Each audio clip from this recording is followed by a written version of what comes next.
You ever have that moment when you think life is finally going your way, and then boom, someone from nowhere shows up to tell you you are wrong about everything? That was me 1 month after I married Harper. We had just settled into our little apartment talking about kids someday, maybe getting a dog. Life felt safe, warm.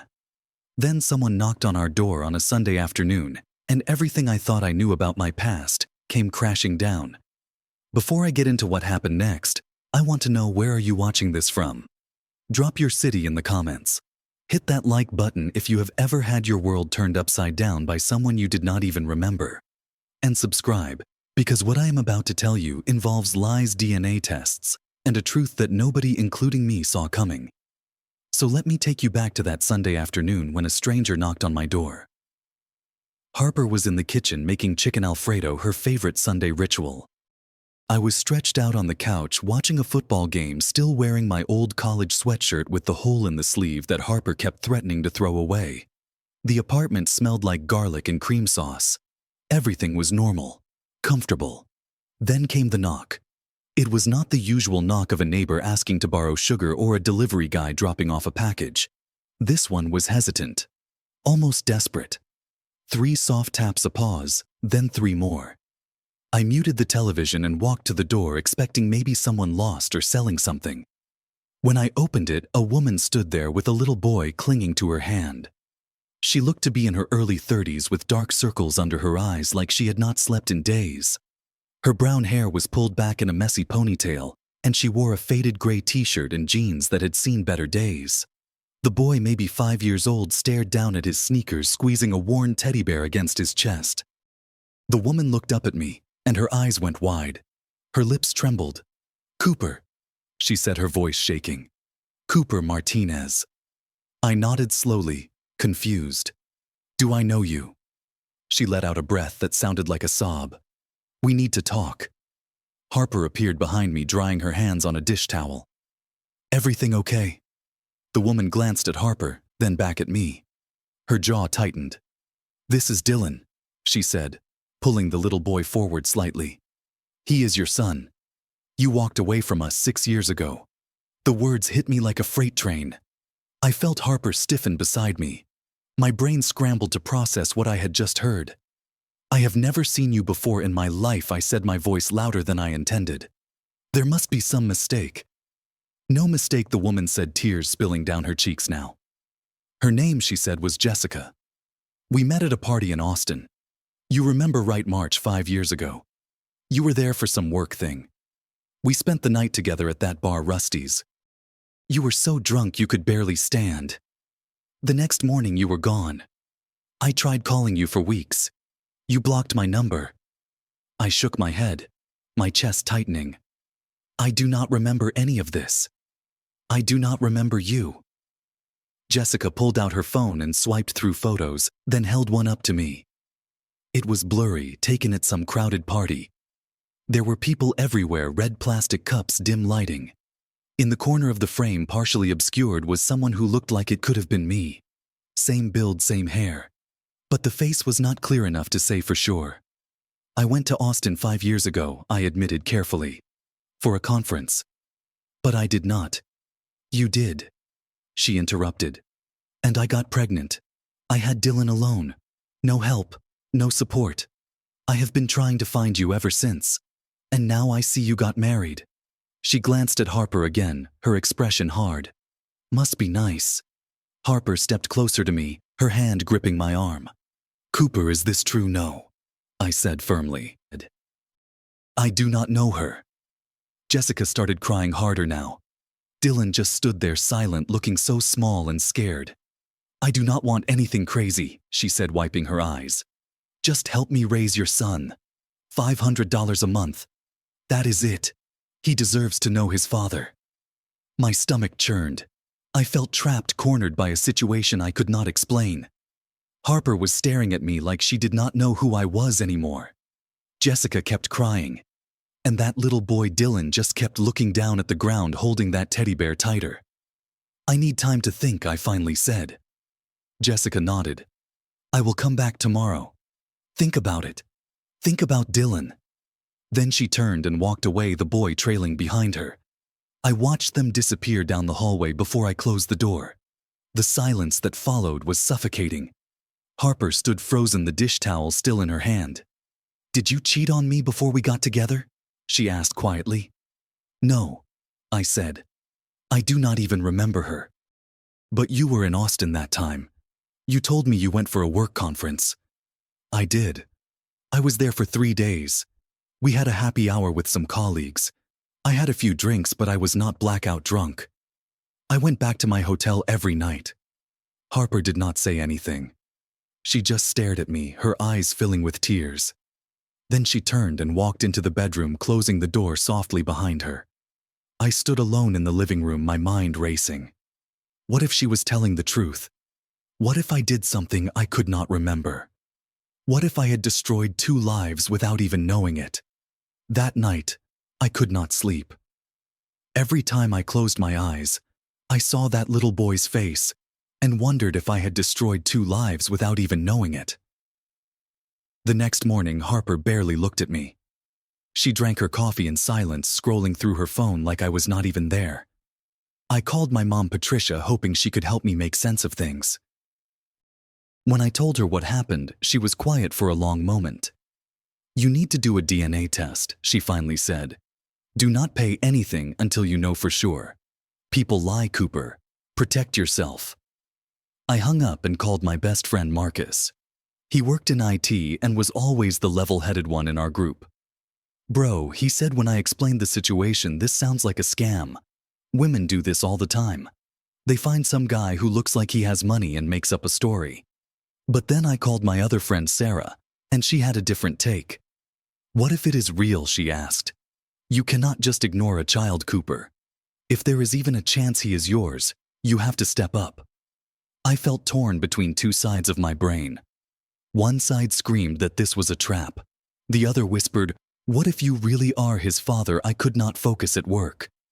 My boss, Mr. Brennan, called me into his office that afternoon and asked if everything was okay. "You have been off all week," he said.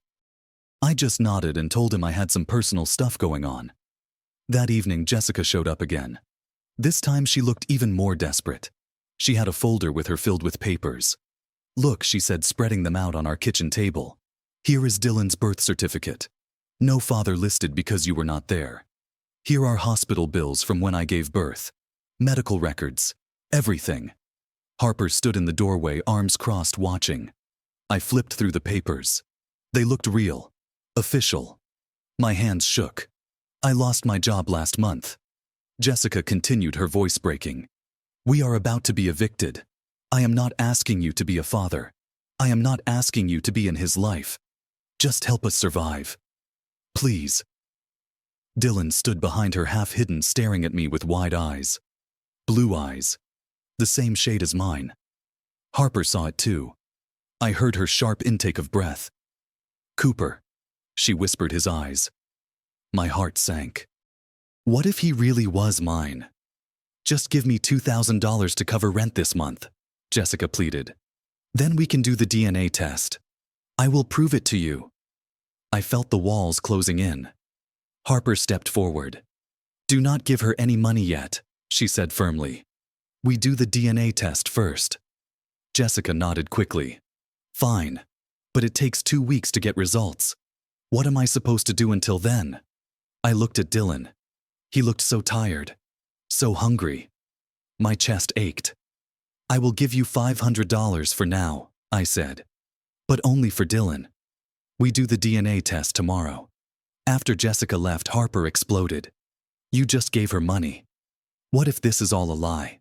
What was I supposed to do? Let a kid starve? A kid who might not even be yours?" We fought for an hour.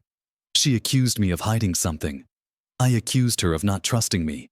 By the end of it, she was sleeping on the couch, and I was alone in our bedroom staring at the ceiling, wondering how everything had fallen apart so fast. The next day, I took Jessica and Dylan to a clinic for the DNA test. The process was quick.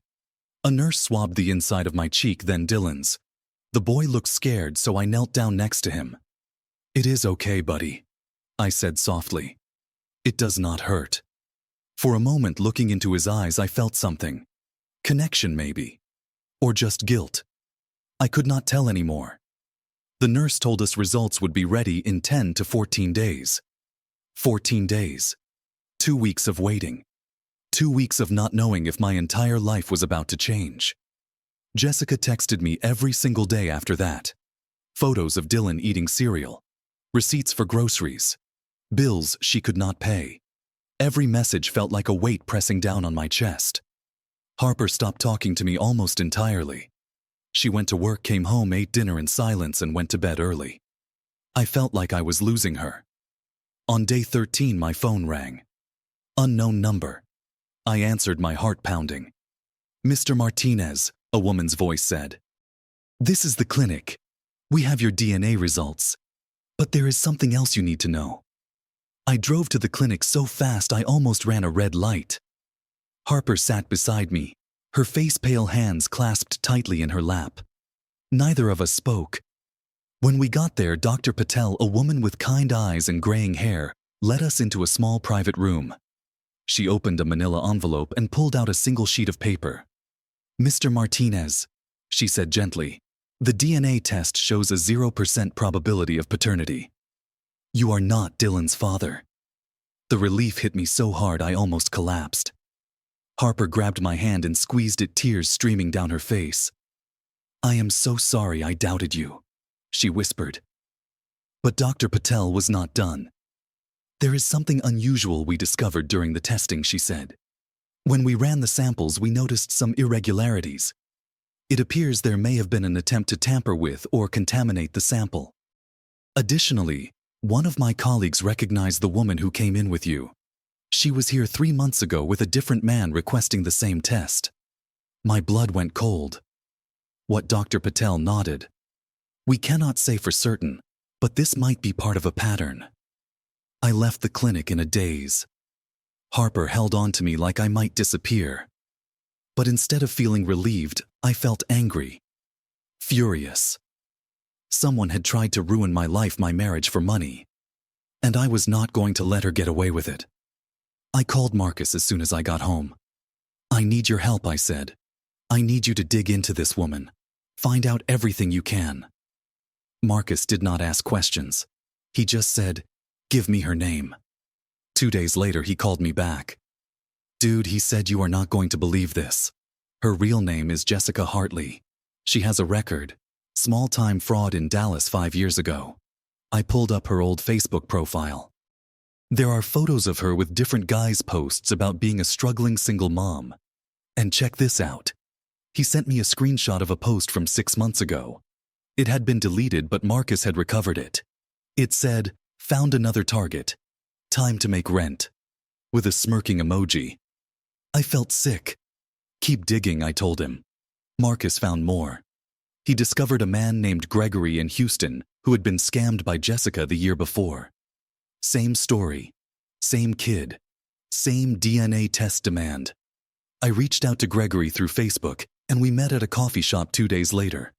Gregory was in his 40s, wore a wedding ring, and looked exhausted. "She showed up at my door with that same kid," he said. Told me the exact same story. I believed her. I gave her $3,000 before I finally demanded a DNA test. When I did, she disappeared. Blocked me on everything. He leaned forward. "She is working with someone," he continued. "Maybe a boyfriend. They target recently married guys. They research you online, find out where you have been, and then build a story that fits. That is how they knew you were in Austin." I felt my jaw clench. "How did they find me?" "LinkedIn, probably," Gregory said. "Or Facebook. If you posted anything about that trip, they saw it. They use it to make the story believable." I thanked Gregory and left. On the drive home, I came up with a plan. I texted Jessica. "We need to talk. I want to set up a monthly payment plan for Dylan. Can we meet tomorrow?" She replied almost instantly. "Yes. Thank you." Where I suggested a coffee shop downtown. But this time, I was not going in blind. I called a lawyer, Linda Foster, and explained everything. She told me to record the conversation. In Texas, she said, you only need one party consent. Get her on tape admitting something, anything that proves fraud. The next day, I arrived at the coffee shop early. Marcus sat at a table in the corner with his laptop pretending to work, but actually recording everything. I had my phone in my jacket pocket recording audio. Linda had told me exactly what to ask. Jessica arrived 10 minutes late looking hopeful. She sat down across from me smiling nervously. So she said, "You are ready to do the right thing." I nodded. I want to do right by Dylan, but I need to understand exactly what happened between us. Can you walk me through it again? I want to remember the details. She started telling the story. But this time, little things were different. Last time she said we met at Rusty's bar. Now she said it started at a house party, and then we went to a bar. When I pointed that out, she stumbled. "Oh, I meant it started at the party, then we went to the bar." I kept pushing. "And you said I blocked your number. But I got a new phone that year. How did you have my new number?" She hesitated. I asked around. Someone gave it to me. Who? She could not answer. Her face flushed. I leaned forward. "Jessica, I have the DNA results. Dylan is not my son." Her entire demeanor changed. The tears stopped. Her face hardened. "That test is wrong," she snapped. "You did this. You owe me." I stayed calm. "I also know you did this to a man named Gregory in Houston. And I have a lawyer. If you do not leave me and my wife alone, I am pressing charges for extortion and fraud." Her face went pale. She stood up, knocking her chair over. "You cannot prove anything," she hissed. Then she turned and ran out of the coffee shop. Marcus looked up from his laptop and gave me a thumbs up. Got it all. I took the recordings, the documents, and everything Gregory had given me straight to the police. They listened to the audio, reviewed the evidence, and opened an investigation. 1 week later, Jessica was arrested. It turned out Dylan was not even her son. He was her younger sister's child, and Jessica had been using him to run scams for over a year. Dylan was returned to his real mother, who had no idea what her sister had been doing. The police called me to let me know the case was closed. When I walked out of that police station, Harper was waiting for me. For the first time in 3 weeks, I felt like I could breathe again. The first week after everything ended, I still woke up in the middle of the night, heart pounding, imagining Jessica knocking on the door again. Harper would reach over and hold my hand, whispering that it was over, that we were safe. But the fear lingered. Harper carried guilt too. One night she broke down crying. "I should have trusted you from the start," she said. "I should have known you better." I pulled her close. "You cannot blame yourself." Everything looked real. Even I doubted myself. "But that is the problem," she said. "I let doubt win. I let fear control me instead of standing by you." We decided to see a therapist, Dr. Raymond, who specialized in couples counseling. In our first session, he told us that trust was not just about believing someone. It was about choosing to believe them even when things got hard. Harper and I spent weeks in those sessions learning how to communicate better, how to forgive each other and ourselves. Slowly, things got better. We started cooking together again. We went on walks in the park. We watched movies on the couch, her head on my shoulder like we used to. Every small moment felt like a victory. Work helped too.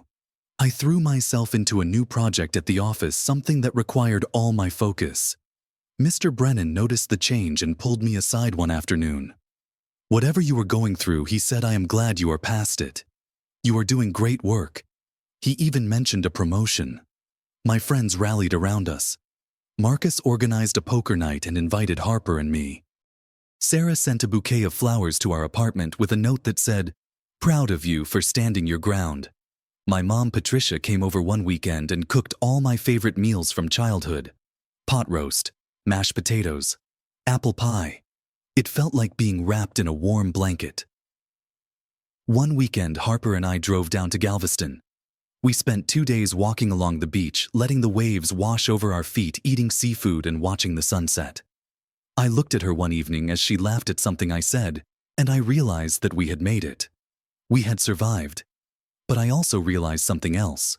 I had spent so much time blaming myself for things I did not do. I had let guilt consume me even though I was the victim. So I made a decision. I forgave myself. I told myself out loud I did nothing wrong. I was the victim. And it felt like a weight lifting off my chest. I also thought about Dylan. That little boy had been used as a pawn in someone else's game. I hoped he was okay, that his real mother was taking care of him, that he would grow up without the scars his aunt had tried to inflict on him. To honor that hope, I donated to a non-profit organization that protected children from exploitation. It felt like the right thing to do. I reached out to Gregory too, the man from Houston who had gone through the same thing.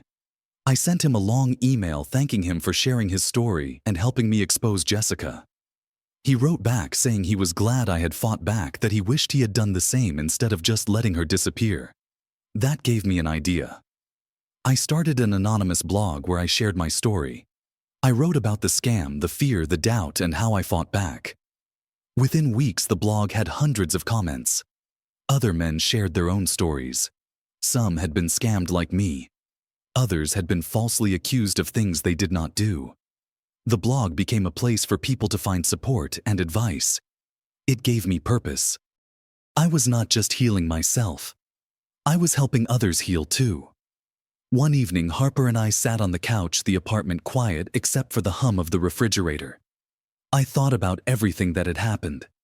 The lies, the fear, the fight. And I realized that this whole ordeal had taught me things I would never forget. The first lesson was simple. Trust, but verify. Trust is important. It is the foundation of every relationship. But there is nothing wrong with asking for proof, especially when something feels off. I should have demanded that DNA test from day one instead of letting guilt and fear cloud my judgment. The second lesson was about standing up for the truth. I could have just paid Jessica to make her go away. I could have accepted the role of the victim and let her control my life. But I did not. I fought back. I investigated. I gathered evidence. I took action. And that made all the difference. If I had stayed passive, I would have lost everything. My money. My marriage. Myself. The third lesson was about relationships. Harper and I almost fell apart. We were one more fight away from divorce. But we chose to face the storm together instead of running from it. We chose honesty over silence. We chose therapy over pride. We chose each other. And that is what saved us. Relationships do not survive because they never face problems. They survive because the people in them decide to fight for each other when problems come. The fourth lesson was about forgiveness. I could have spent years hating Jessica for what she did.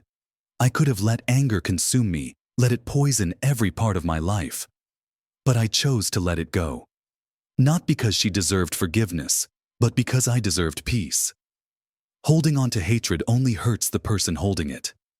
Letting go set me free. A few months later, Harper told me she was pregnant.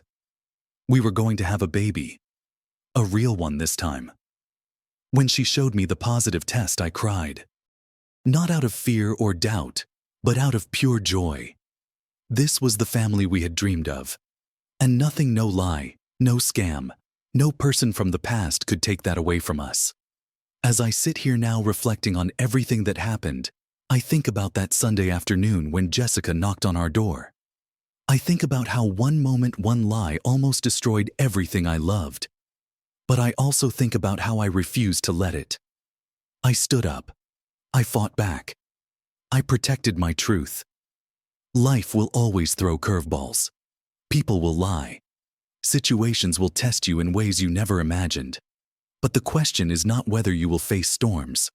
The question is whether you will let them define you, or whether you will stand up, fight back, and come out stronger on the other side. I chose to fight, and that made all the difference. So here is my question for you. Have you ever been in a situation where someone tried to tear down everything you built? How did you handle it? Drop your answer in the comments below. I want to hear your story.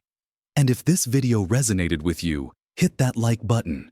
Subscribe to this channel so you do not miss more stories like this. Share this with someone who needs to hear it. Someone who might be going through their own storm right now. Thank you for listening to my story. I hope it reminded you that no matter how dark things get, You always have the power to fight back. Stay strong, stay true, and never let anyone take your truth away from you.